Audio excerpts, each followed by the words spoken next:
Welcome to exam mark. तो आज का हमारा लेक्चर है क्लब फूड, जो कि इस लेक्चर की सीरीज़ में लेक्चर नंबर 18 है। तो क्लब फूड क्या होता है, कैसे होता है, दिखता कैसे है, डायग्नोज कैसे होगा और इसका मैनेजमेंट क्या है, आज के लेक्चर में हम ये जानेंगे।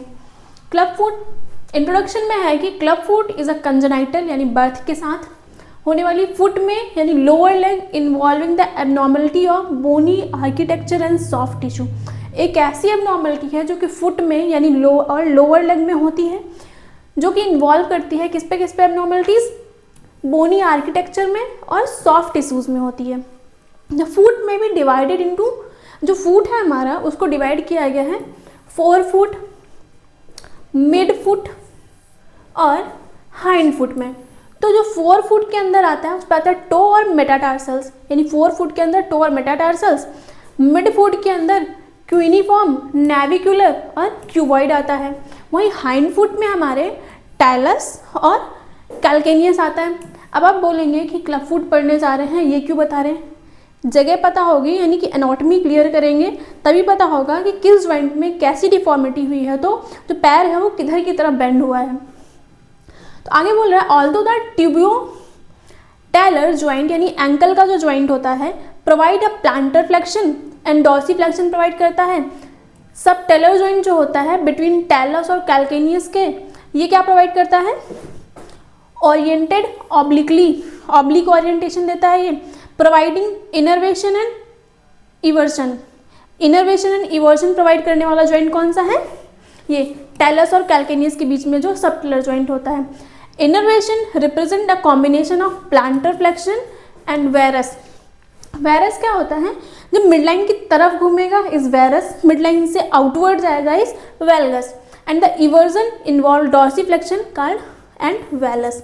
तो जब हम प्लांटर फ्लेक्शन में होता है और वेरस होता है उसको क्या होते हैं? इन्वर्जन, यानी जब अंदर की तरफ पैर होता है तो उस पर प्लांटर फ्लेक्शन यानी आगे की तरफ झुकता है, इस पर टो नीचे होता है पैर का, हील ऊपर जाती है। वेरस मतलब अंदर की तरफ, यानी पैर, कहने का मतलब है जब इन्वर्जन होगा तो पैर नीचे की तरफ और अंदर की तरफ जाएगा, वहीं जब इवर्जन होगा तो इस पे पैर बाहर की तरफ यानी इस पे टो ऊपर, हील नीचे और बाहर की तरफ जाएगा पैर। The talonavicular and calcaneocuboid joint connected the midfoot with the hindfoot. तो मिड फुट और हाइंड फुट को ज्वाइन करने वाला ज्वाइंट कौन सा है? टैलोनेविकुलर एंड कैल्केनियोक्यूबॉइड। इन सारे ज्वाइंट्स का फिगर देखते हैं अभी। ये देखिए, ये हमारा फुट है जिसको hind foot, mid foot and 4 foot में, यानी 4 फुट आगे वाला जहाँ थंब होता है, टो होता है, टो फैलेंजेस मेटाटार्सल हुआ इसके अंदर। वही मिड फुट के अंदर हमारा क्या क्या आ रहा है? नेविकुलर, क्यूबॉइड और क्यूनिफॉर्म्स आते हैं। और हाइंड फुट में हमारे टैलस और कैल्केनियस आता है। इस पे आ रहा है कि ज्वाइंट देखना था ना हमें। देखिए, ये है कैल्केनियस, ये है हमारा सबटेलर ज्वाइंट, ये यहाँ पे जो पाया जा रहा है किसके? कैल्केनियस और टैलस। ये ज्वाइंट कौन सा है? ट्रू एंकल ज्वाइंट, ये यहाँ पे है, ठीक है। ये टिबिया एंड फिबुला। ये सारे ज्वाइंट्स देख लीजिए कि कहाँ पे होता है, एक ओवरव्यू के लिए याद नहीं करना है इनको आपको। टैलोनेविकुलर ज्वाइंट ये यहाँ पे होता है, ये टैलोनेविकुलर ज्वाइंट। और ये देखिए कैल्केनियोक्यूबॉइडल ज्वाइंट, यहाँ पे medial column, lateral column and CC joint. ये देखिए कैल्केनियोक्यूबॉइडल ज्वाइंट के लिए बोला गया है। अभी बढ़ते हैं डेफिनेशन क्या है क्लब फुट की। ये इंट्रोडक्शन था, आपको एक नॉर्मल हमने एनाटॉमी बताई कि कहाँ पे कौन सा ज्वाइंट और कौन सी बोन इन्वॉल्व होगी, फुट को किन किन पार्ट्स में डिवाइड किया गया है। तो term club foot is used to describe the common deformity in which the foot is twisted out of the normal shape और पोजिशन। क्लब फुट नॉर्मली एक ऐसी डिफॉर्मिटी को बोला गया है जिसमें फुट जो है ट्विस्ट होता है out of it normal position, normal position से ट्विस्टिंग हो जाती है उसकी। अभी कह रहा है any foot deformity involving the ankle, कोई भी फुट की डिफॉर्मिटी जिसपे एंकल इन्वॉल्व होगा उसे बोलते हैं टैलिपस। क्या कह रही हूँ? फुट की कोई भी डिफॉर्मिटी जिसपे एंकल इन्वॉल्व होगा उसको बोलते हैं talipes. Derive from the talus, talipes derive हुआ है टैलस से, जिसका मतलब होता है एंकल, एंड पीस का मतलब होता है फुट। आ गया टाइप्स। तो टाइप्स में देखिए मैंने बोला टैलिपीज बोलते हैं, तो टाइप्स में सब में देखिए टैलिपीज लिखा हुआ है। अभी वेरस, वेलगस, इक्विनस और कैल्केनियस और इक्विनोवेरस ये डिफ्रेंशिएट करेगा कि कौन सा टाइप है। पहले यहाँ पे देखते हैं, देन हम इसके सारे डायग्राम्स देखेंगे।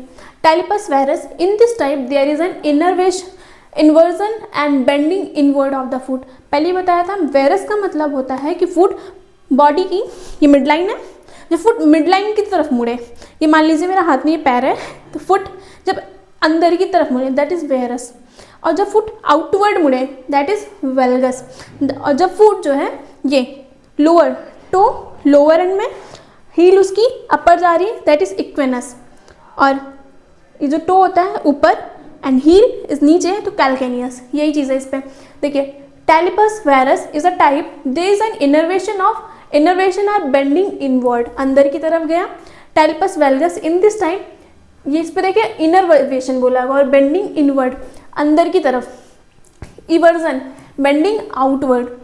टाइलिपस इक्विनस प्लांटर फ्लेक्शन हुआ जिस पे toe lower than the heel, बताया ना कि अगर ये टो है तो नीचे जाएगा, हील ऊपर चली जाएगी। Calcaneus in this type dorsi flexion होता है हायर दैन हील, टो ऊपर डॉर्सी फ्लेक्शन में ऐसे पैर ऊपर की तरफ, ये अगर टो है तो टो ऊपर और हील नीचे। प्लांटर फ्लेक्शन में टो नीचे हील ऊपर। टाइलिपस इक्विनोवेरस में in this type there is a malalignment of the calcaneotalar and navicular complex. The forefoot is the plantar flexion and adducted and hind foot demonstrated varus equinus. This is known as club foot.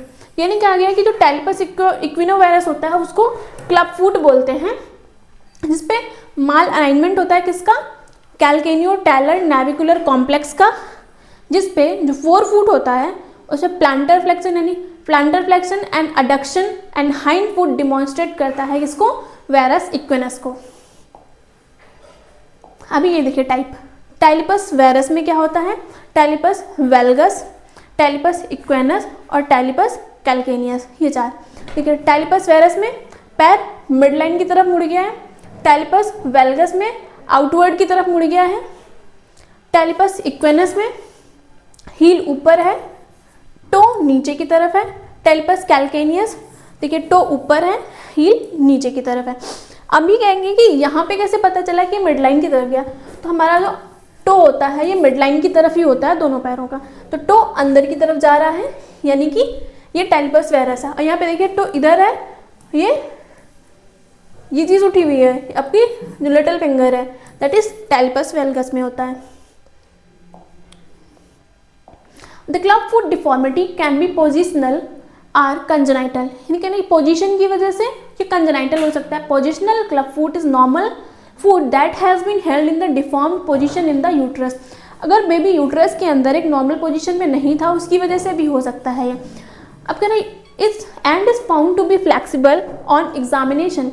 The congenital club foot involve genetic factors भी हो सकते हैं इसके कारण, and the defect like Edward syndrome, growth arrest around 9th week and compartment syndrome. कहा गया कि इसके कॉज में पहले तो कंजेनाइटल या पोजिशनल हो गया कि वुम में कैसी पोजीशन थी बेबी की, दूसरा एडवर्ड सिंड्रोम इसका कॉज है, ग्रोथ अगर 9th वीक में बेबी है उसकी ग्रोथ अरेस्ट हो गई, और कंपार्टमेंट सिंड्रोम इसका कॉज हो सकता है। अब ये रहा incidence and etiology. The congenital club foot is seen in approximately 1 पर 1000 लाइव बर्थ। अगर 1000 लाइव बर्थ है तो किसी एक को कंजेनाइटल क्लब फुट होता है। It is twice more common in male, ये मेल में ज़्यादा होता है। It is bilateral in 50% cases, 50% cases में ये भी बाइलेटरल है। If one monozygotic twin has club foot, the second twin has been 32% chances of having it. अगर मोनोजाइगोटिक ट्विन्स हैं तो उनमें अगर एक को है तो दूसरे को 32% चांसेस होते हैं। इंसिडेंस रेट जो होता है फर्स्ट डिग्री रिलेशन में 2% होते हैं, and incidence rate in second degree relation में 0.6% होता है। अभी कह रहा है कि although numerous theories have been proposed the etiology of the club foot, the multifactorial it involve the effect of environment and environmental factor in genetical susceptible foot. क्योंकि बहुत सारी थियरीज थी, इस पर मल्टीफैक्टोरियल कॉजेज हैं इसके, इस पर जेनेटिक फैक्टर्स और इन्वायरमेंटल फैक्टर्स इन्वॉल्व होते हैं इसके एटियोलॉजी में।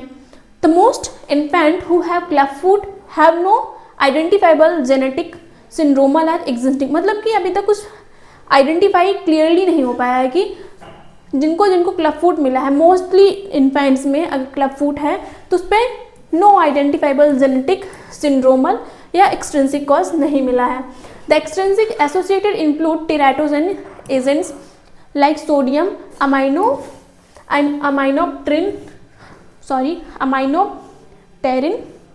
ओलिगोहाइड्रोमनियोज यानी कि अमनियोटिक फ्लूइड कम है, इंट्रायूट्राइन कंस्ट्रक्शन रिंग, इंट्रायूट्राइन में मतलब बेबी कंस्ट्रक्ट हो गया है, छोटा पड़ रहा है, बेबी बड़ा है वहाँ पे। तो genetic association include the Mendelian inheritance that is diastrophic dwarfism है, autosomal recessive pattern of cleft foot inheritance, यानी मेंडल के अकॉर्डिंग इसका इनहेरिटेंस कैसा है, ऑटोसोमल रेसेसिव पैटर्न शो करता है। साइटोजेनिक एबनॉर्मलिटीज अगर देखें can be seen syndrome involve chromosomal deletion, हो सकता है क्रोमोसोमल डिलीशन की वजह से भी ये हो सकता है। अभी कह रहे हैं क्लिनिकल फीचर्स में, the clinical features of the cleft foot include adduction of the four foot और मेटाटार्सल अडक्शन। देखिए क्लिनिकल फीचर पहला है इसका, adduction of the four foot और मेटाटार्सल अबडक्टेड हो जाती है। अडक्शन या अबडक्शन, कंट्रक्चर ऑफ एलिस टेंडन, जो एलिस टेंडन है वो टाइट और शॉर्ट हो जाता है टू इक्विनस पोजीशन। इसकी वजह से क्या होता है, इक्विनस पोजीशन, जो हील ऊपर और टो नीचे जा रहा था वो एलिस टेंडन की वजह से होगी। या plantar flexion of the foot होगा। The foot is also inverted, invert अंदर की तरफ होगा। So the lateral border of the directed downward, जो लेटरल बॉर्डर होगा वो लेटरल बॉर्डर डाउनवर्ड हो जाएगा। जब फुट अंदर की तरफ आएगा तो लेटरल वाला नीचे की तरफ झुक जाता है।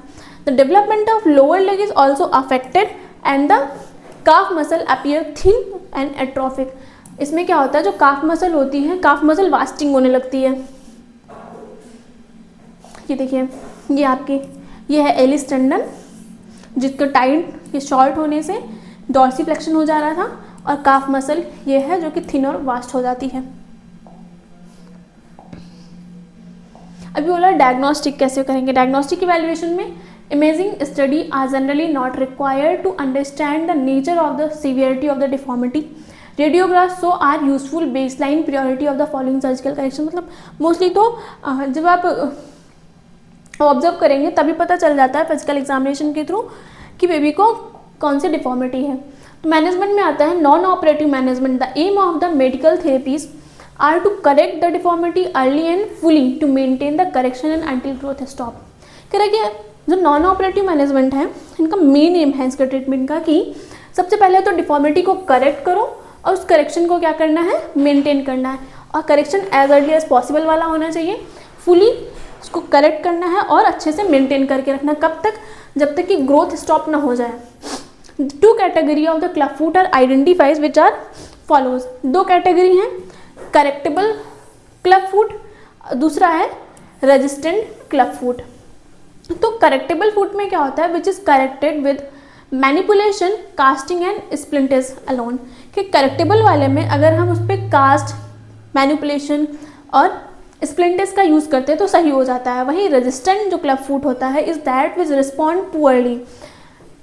मतलब एक ऐसा फूड जिसपे क्या होगा, स्प्लिंट का जो रिस्पॉन्स है वो पुअर होगा एंड रिलैप्स क्विकली फॉलोइंग सी, मतलब बहुत जल्दी रिलैप्स भी हो जाएगा इस पर कि दोबारा वो कंडीशन जनरेट हो जाएगी जो सही हुई थी। Successful manipulative treatment.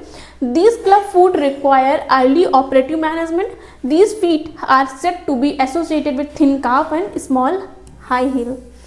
जो रेजिस्टेंट क्लेफ्ट फुट होते हैं इनमें सर्जरी होती है, मतलब सर्जिकल मैनेजमेंट होता है, ऑपरेट किया जाता है इनको, अर्ली ऑपरेटिव मैनेजमेंट। और इसमें इनके फीट में होता क्या है, जो रेजिस्टेंट क्लेफ्ट फुट होते हैं वो उन क्लेफ्ट फुट में आपको थिन काफ मसल मिलेगी और स्मॉल हाई हील मिलेगी, हील छोटी हो जाती है। अभी है कि with the traditional non operative treatment splintage begin 2 to 3 days after the birth. जब नॉन ऑपरेटिव ट्रीटमेंट होता है उस पर 2 से 3 दिन बाद ही ट्रीटमेंट शुरू हो जाता है। इस पर क्या होता है, splintage begin at 2 to 3 days after the birth in order to correction of the following. जो करेक्शन होता है उसका एक ऑर्डर है, तो FFE याद रखना आप लोग, AS और E। तो 4 फीट का अडक्शन, 4 फीट सुपिनेशन और इक्वेशन। अडक्शन मतलब फोरफुट को अडक्ट करना है, जो ऊपर है तो सुपिनेशन करना है, इक्वेनस जो था उसको सही करना है। सबसे पहले अडक्शन, सुपिनेशन, देन इक्वेनस करना है। फिर आता है attempt to correct equinus first में break the foot producing a rocker bottom foot. देखिए रॉकर बॉटम फुट क्या होता है, ये है रॉकर बॉटम फुट। ये देख रहे हैं बेबी का पैर कैसे हो गया, उभरा हुआ सब हाई तक, ये रॉकर बॉटम फुट होता है। अब देखिए पीछे क्या बोल रहा था, यहाँ पे कह रहा है कि जो एक सीक्वेंस बताया था मैंने आपको यहाँ पे, हाँ ये जो सीक्वेंस है कि पहले अडक्शन करेंगे, देन सुपिनेशन, देन इक्विनस करेंगे। ये इसलिए करते हैं क्योंकि अगर आपने पहले अटेम्प्ट इक्विनस करा दिया तो इक्विनस क्या प्रोड्यूस करेगा, रॉकर बॉटम फुट। क्यों, force must never be use to manipulate the foot. जो फोर्सफुली आपको मैनिपुलेशन नहीं करना, merely bring the foot to the best position, obtain and maintain in this position either stepping every few days. कह रहा है कि आपको बेस्ट नॉर्मली लेके आना है, मतलब ज़बरदस्ती नहीं करना है, फोर्सफुली नहीं करना है, बट बेस्ट पोजीशन जितना ऑब्टेन कर सकते हैं करना है, देन उस पोजीशन को मेंटेन करके रखना है by stepping to the few days or by changing the cast weekly. कुछ दिनों तक स्टेपिंग यूज़ करके या फिर कास्ट वीकली यूज़ करके इसको वहीं पे करेक्ट यानी मेंटेन करके रखना है until either full correction is obtain, the correction is halted by some resistible force. The club foot treatment method that is popular nowadays, presently club foot के लिए जो एक मेथड यूज़ किया जाता है that is Ponseti method. इस method में क्या होता है, इफ़ करेक्टली डन, अगर ये Ponseti मेथड अच्छे से कर दिया जाता है सक्सेसफुली, मोर देन 95% इसका सक्सेस है। Case of the club foot using non और मिनिमल सर्जिकल टेक्निक्स, इस पर नन या मिनिमल सर्जिकल टेक्निक्स यूज होती हैं। Typically club foot cases usually require 5 cast और 4 वीक्स। इसमें क्या होता है कि 5 बार कास्ट लगता है 4 हफ्तों में। Approximately 80% of infant require Ellis tenotomy. कह रहा है कि जब Ponseti मेथड यूज़ करते हैं ये 95% चांसेस होते हैं कि सही करेगा, सक्सेस रेट है इसका। इस पर नॉन ये मिनिमल सर्जिकल टेक्निक होती है। इस पर होता क्या है, क्लब फुट को रिक्वायर क्या होती है कि 5 बार कास्ट लगता है 4 हफ्तों के अंदर। उसके बाद 80% इन्फेंट्स में एलिस टेनेक्टोमी की जाती है at the end of the serial casting. Casting ख़त्म जब हो जाती है, 5 बार कास्टिंग जब हो गई तो उसके बाद क्या करते हैं, जो एलिस टेंडन था उसको ऑपरेट करते हैं, उसका साइज जो छोटा हो जाता है, इसकी वजह से डॉर्सीफ्लेक्शन हो गया था, उसको करेक्ट करते हैं। अब आता है सर्जिकल मैनेजमेंट में, अभी हमने नॉन सर्जिकल देखा था। अब सर्जिकल में आता है कि some time stretching, casting and bracing are not enough to correct. बहुत बार ऐसा होता है कि स्ट्रेचिंग, कास्टिंग और ब्रेसिंग से क्लब फुट बेबी का सही नहीं होता है, तो सर्जरी में भी नहीं, तो वहाँ पर सर्जरी की जाती है इसको सही करने के लिए। The tendons, ligament and joint in the foot, तो इससे सही क्या क्या करते हैं, टेंडन को, लिगामेंट को, ज्वाइंट्स को। Usually done in 9 to 12 month of age. 9 से 12 महीने की जब एज होती है तब हम ये मेथड परफॉर्म करते हैं। Surgery correct all the foot deformities at the same time. Club foot में क्या होता है, कितनी भी डिफॉर्मिटी हो, किसी भी ज्वाइंट में हो, किसी भी लिगामेंट में हो, सबको एक साथ एक ही बार में सही किया जाता है। आफ्टर द सर्जरी, जब सर्जरी हो जाती है बेबी की, the cast hold the club foot in correct position. Cast लगा के फुट को एक करेक्ट पोजिशन में रखता है वाइल द इट हील्स। जब तक ये सही नहीं होता तब तक उसको उसी पे एक करेक्ट पोजीशन जो मेंटेन की गई सर्जरी के थ्रू, वहीं पे उसको करेक्ट पोजीशन जो लाई गई उसको मेंटेन करके रखते हैं उसे कास्ट के through. It is still possible for muscles in the child's foot to return to the club foot position. तब भी चांसेस रहते हैं कि जो मसल्स सही की गई हैं वो दोबारा से क्लब फुट हो जाए, उनको चांसेस ऐसे होते हैं, इसीलिए मेंटेनेंस बहुत ज़रूरी होता है। So special shoes, braces are use. दोबारा से रिलैप्स ना हो इसलिए स्पेशल शूज़ और ब्रेसेस का यूज़ किया जाता है। For up to a year or more after surgery, बहुत सालों तक स्पेशल शूज़ और ब्रेसेस यूज़ करते हैं मेंटेनेंस के लिए। Surgery will likely result in the stiffer foot than non surgical treatment, particularly over a time। अभी आता है कि during the surgery the structure to be released or strengthened are.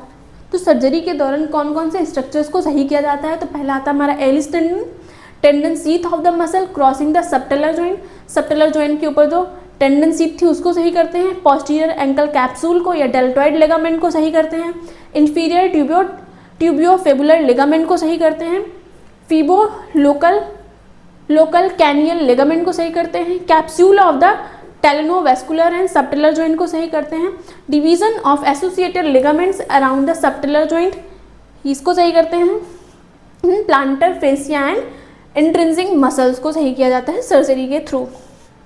ये वो पार्ट्स हैं जिनको सर्जरी के साथ सही किया जाता है। अब the correction is held with the wire at the talocalcaneal joint, talonavicular joint or both with in a plaster. Plaster के साथ वायर यूज करके टैलोकैल्केनियल जॉइंट में और टैलोनेविकुलर जॉइंट या दोनों को करेक्शन किया जाता है। इस पर होता क्या है, the surgical treatment should take into account the age of the patient. Surgery कौन सी होगी, कैसी की जाएगी, ये बच्चे की एज पर डिपेंड करता है। तो अगर जो बच्चा है 5 साल से बड़ा है, यंगर देन 5 ईयर, सॉरी 5 यहाँ पे ओल्डर देन 5 ईयर, ये यंगर देन 5 ईयर और यहाँ पे ओल्डर देन 10 ईयर। अभी अगर बच्चा 5 साल या 5 साल से छोटा है तो correction can be achieve with the soft tissue procedure. यहाँ पे सॉफ्ट टिश्यू प्रोसीजर होता है अगर 5 साल से कम का है। अगर बच्चा 5 साल से ज़्यादा का है तो बोन रीशेपिंग की जाती है, जिस पर dorsolateral wedge excision of the calcaneo cuboid joint, जिसको डिल्वेन इनवांस प्रोसीजर कहते हैं। यानी कि 5 साल से कम का है तो सॉफ्ट टिश्यू प्रोसीजर, 5 साल से ज़्यादा का है तो ये डेल्विन इवांस प्रोसीजर, जिस पे क्या होता है, बोन को रिशेपिंग की जाती है या फिर ऑस्टियोटॉमी किया जाता है। ऑस्टियोटॉमी ऑफ कैल्केनियम से सही किया जाता है, किसको, वेरस करेक्ट किया जाता है। और lateral wedge tarsectomy or the triple fusion, जिसको ऑर्थोडेसिस बोलते हैं। ये कब होता है, जब बच्चा 10 साल से ज़्यादा का होगा। इसको क्या बोलते हैं, साल्वेज प्रोसीजर। साल्वेज प्रोसीजर में क्या क्या हो रहा है, 2 चीज़ें हो सकती हैं, लेटरल वेज टारसेक्टोमी या ट्रिपल फ्यूजन। इसको कॉमनली क्या कहते हैं, साल्वेज प्रोसीजर। साल्वेज प्रोसीजर के अंदर लेटरल वेज टारसेक्टोमी होती है, ट्रिपल फ्यूजन होता है। ये 10 साल तक के बच्चों के लिए है। अगर बच्चा 5 साल या उससे ज़्यादा का है तो उस टाइम पे क्या होता है, बोन रीशेपिंग, जिसको dorsolateral wedge excision of the calcaneo cuboidal joint कहते हैं। इसको क्या, कौन सा प्रोसीजर है ये, डेल्विन इवांस प्रोसीजर, या इसको osteotomy of calcaneum correct varus कहते हैं। वहीं जब बच्चा 5 साल से छोटा है तो सॉफ्ट टिश्यू प्रोसीजर किया जाता है। फिर आता है plaster of Paris cast correct the position required for the 4 week followed by splint until maturity. ये थी सर्जरी। सर्जरी परफॉर्म होने के बाद 4 हफ्तों तक प्लास्टर ऑफ पेरिस का कास्ट लगाया जाता है और कास्ट के बाद स्प्लिंट लगाया जाता है जब तक बच्चे की मैच्योरिटी नहीं आ जाती, मतलब जब तक वो ग्रोथ कर रहा है, मैच्योर हो रहा है, तब तक स्प्लिंट लगाया जाता है। फिर आता है follow up. The transection pins usually are remove 3 to 6 week में and the foot require splint appropriate footwear 6 to 12 month तक उसको चाहिए होता है। नर्सिंग मैनेजमेंट में हम देखेंगे कि पहले नर्सिंग डायग्नोसिस। नर्सिंग डायग्नोसिस में 3 डायग्नोसिस है हमारी। High risk or impaired skin integrity related to the application of the cast. Cast application की वजह से इंटीग्रिटी यानी कि स्किन इंटीग्रिटी सही नहीं है। पेरेंटल एंजाइटी है, क्यों, and grieving related to impaired adjustment to the anomalous condition and the high risk for the high risk for the body image disturbance related to the residual और recurrent deformity की वजह से body image disturbance है। 3 diagnosis, उनका आप देखते हैं objective and intervention क्या है। To maintain the skin integrity, nursing intervention इसका आता है कि मतलब जो हमारी पहली थी कि इंटीग्रिटी सही नहीं है बॉडी की, स्किन की, उसके लिए ऑब्जेक्टिव है to maintain the skin integrity. पहले स्किन की इंटीग्रिटी मेंटेन करेंगे, उसको मेंटेन करने के लिए हमारा नर्सिंग इंटरवेंशन है। ये चीज़ यहाँ नहीं बल्कि यहाँ की हेडिंग थी, यहाँ पे होगा nursing intervention. After the surgery the child has to undergo repeated casting so the skin integrity need to be taken care of. Surgery के बाद भी बार बार बेबी को कास्ट लगता है, इसलिए उसकी स्किन की केयर करना बहुत ज़रूरी होता है। The nurse should assess the condition of the skin under the cast. Cast के अंदर जो स्किन है उसको भी असेस करना है। A cast that is too tight can be put pressure on the neurovascular structure. अगर कास्ट बहुत ज़्यादा टाइट है तो न्यूरोवस्कुलर स्ट्रक्चर में वो प्रेशर क्रिएट करेगा। So the care giver must be taught how to assess the neurovascular status of the toe. Toes का neurovascular status कैसे चेक करना है ये पेरेंट्स को बताना है। The skin at cast edge must be frequently assessed and provided care. फिर हमारा नर्सिंग ऑब्जेक्टिव तीसरा, support the family through the anxiety. Family को एंजाइटी थी, हमारा दूसरा डायग्नोसिस था, तो उसके लिए हमारा ऑब्जेक्टिव है to support the family through the anxiety and grieving. Support करना है। सपोर्ट में इंटरवेंशन क्या है? The family members should be given a opportunity to verbalize their feeling, concern and fear. उनको अपॉर्चुनिटी दो कि उनके अंदर जो भी फियर है, कंसर्न है, वो बताएं।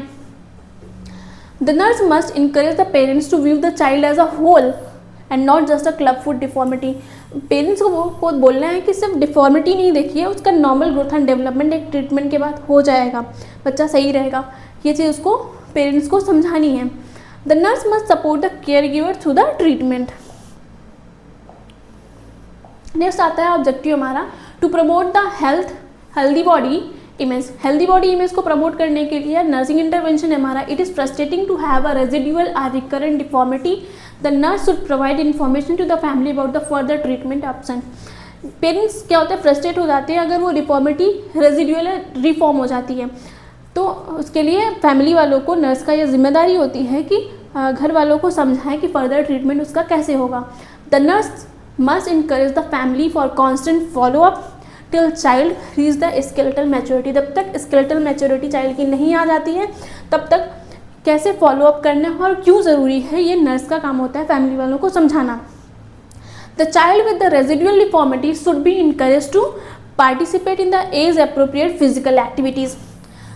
बच्चे को डिफॉर्मिटी है लेकिन फिर भी उसको बताना है, समझाना है कि उसकी एज के अकॉर्डिंग जो भी फिजिकल एक्टिविटीज़ है उस पर बेबी को पार्टिसिपेट करना है।